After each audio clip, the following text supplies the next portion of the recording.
Legenda Sematianak. Sematianak adalah makhluk halus yang senang meminum darah wanita yang baru saja melahirkan. Makhluk ini dikenal di daerah hulu Sungai Kapuas, Kalimantan Barat.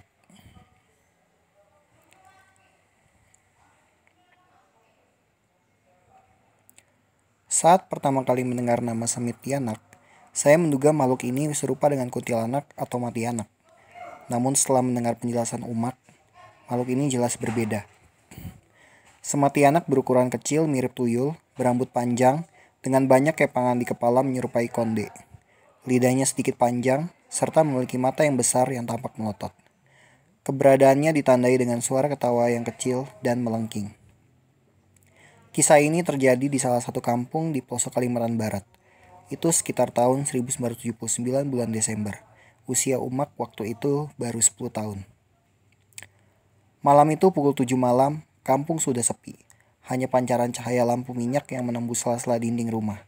Tak banyak rumah di sana. Orang-orang lebih banyak tinggal di huma atau ladang untuk menjaga tanaman mereka. Umak tak ingat waktu ia duduk di kelas berapa. Yang ia ingat, malam itu ia sedang menghafal perkalian dari catatannya di atas sabak. Zaman itu, buku dan pena adalah barang mewah.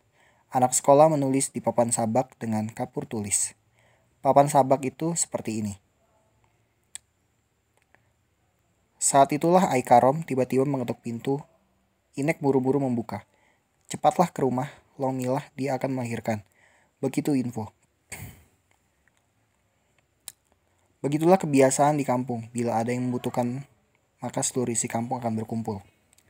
Oh iya, Ai adalah sebutan untuk kakek, sedangkan Inek adalah panggilan untuk nenek. Inek dalam cerita ini adalah nenek saya. Sedangkan Aikarom adalah tetangga yang berjarak 2 rumah dari rumah Umak. Malam itu, dengan membawa sebotol lampu minyak, Umak dan nenek berjalan ke rumah Longminah. Udara terasa begitu dingin. Tanah masih lembab karena sorenya baru turun hujan. Abang kakak Umak di rumah ditemani Ai yang sibuk menenun jala ikan.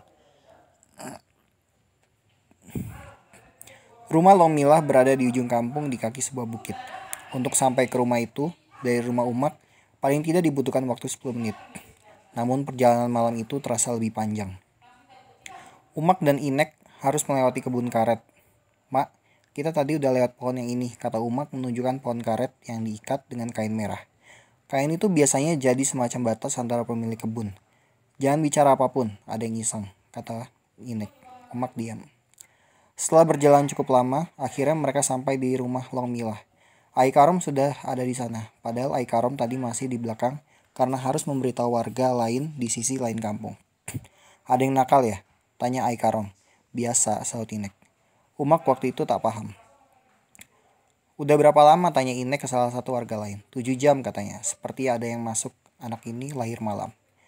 Ternyata itu alasan Aikarom keliling kampung mengundang warga jaga-jaga.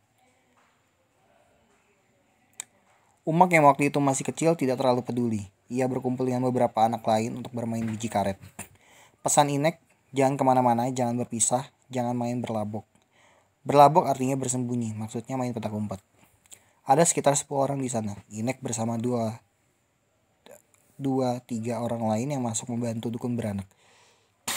Sesekali Longmilah meraung keras. Aikarom bersama warga laki-laki lainnya duduk di ruang tamu sambil minum kopi. Mereka menggulung tembakau dan merokok sambil bercakap. Asap tembakau mengepul, teriakan dari anak semakin nyaring. Saat itulah Umak mendengar suara tertawa kecil di atas rumahnya. Oh ya, rumah di sana saat itu berupa rumah panggung, jadi untuk mencegah banjir dan gangguan binatang buas. Suara ketawa itu tak terdengar jelas. Inek keluar dari dalam. Kalian dengar suara itu? Tanya Inek kepada para lelaki di ruang tamu. Semua berpandangan, itu sekitar jam 9 malam. Sematianak, kata Aikarom. Ia menghisap tembakau dalam-dalam. Sudah lama tak kejadian. Aikarom bangkit dari duduknya. Bakar, kita ambil kayu garu di rumah. Pria bernama Bakar bangun dari duduknya. Mereka segera bergegas. Anak-anak sudah berhenti bermain sejak tadi. Beberapa tertidur. Umak masih terjaga menyimak hal-hal aneh baru yang ditemuinya kali ini. Umak bangkit dan berjalan pelan menuju kamar. Ia mengintip dari balik tirai. Suara tawa terdengar lagi. Di dalam, Dukun beranak berusaha mengeluarkan bayi dengan menggurut perut. Dua warga lainnya di dekat kepala berusaha menenangkan. Mata Lomila tampak melotot, lehernya tegang. Lomila berteriak kencang sambil berusaha mengerahkan seluruh tenaga untuk mengeluarkan anaknya. Matanya melotot melirik ke jendela. Umak menatap ke sana. Sepanjang mata kecil itu muncul dari kegelapan. Mata itu mengedip lalu hilang. Tawa itu muncul dan kesekian kalinya. Badan Umak terasa menggigil. Ia merasa rumah itu diawasi. Ia kembali berbaling bersama anak-anak lain. "Kau kenapa?" tanya temannya. "Tidak ada apa-apa," sahutnya. Tatapan mata itu seperti membayangi dirinya. "Istirahat dulu ya, nanti akan dilanjutkan."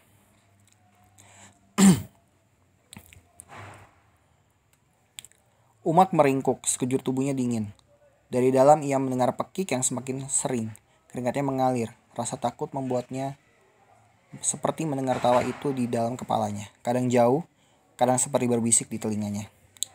Pukul 12 malam, di antara tidur dan bangun, Umak mendengar suara tangis bayi dari dalam kamar. Suara tangis itu terdengar lantang seperti merasa kesakitan. Umak tergopoh bangun. Orang-orang tampak sibuk.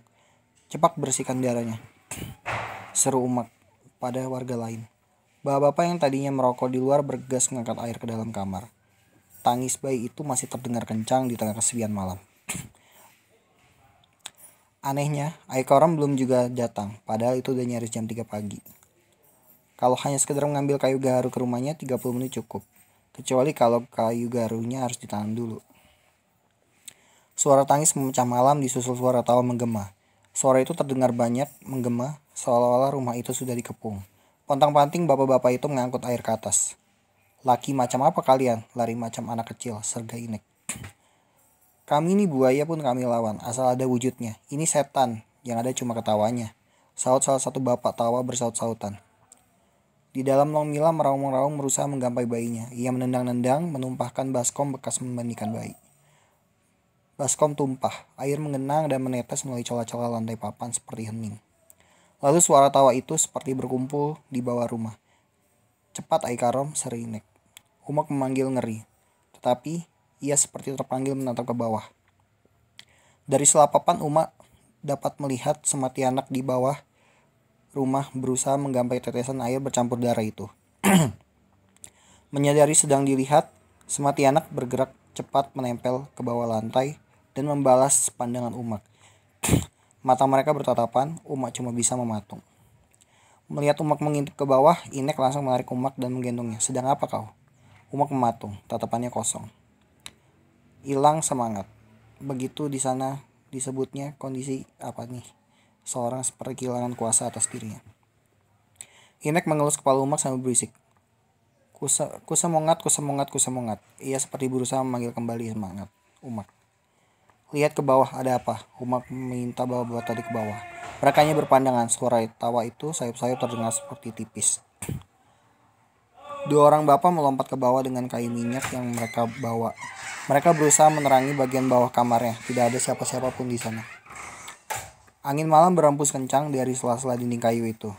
Lampu minyak di rumah itu padam sekaligus. Dua bapak-bapak yang turun juga naik dengan lampu minyak yang mati. Umak masih dipelukan Inek. Kali ini giliran dukun beranak yang menjerit-jerit. Benar-benar malam yang kacau. Inek menggendong Umak. "Cepat ke dalam, hidupkan pelita," seru Inek. Kunci di mana bro? Nggak dikunci tadi.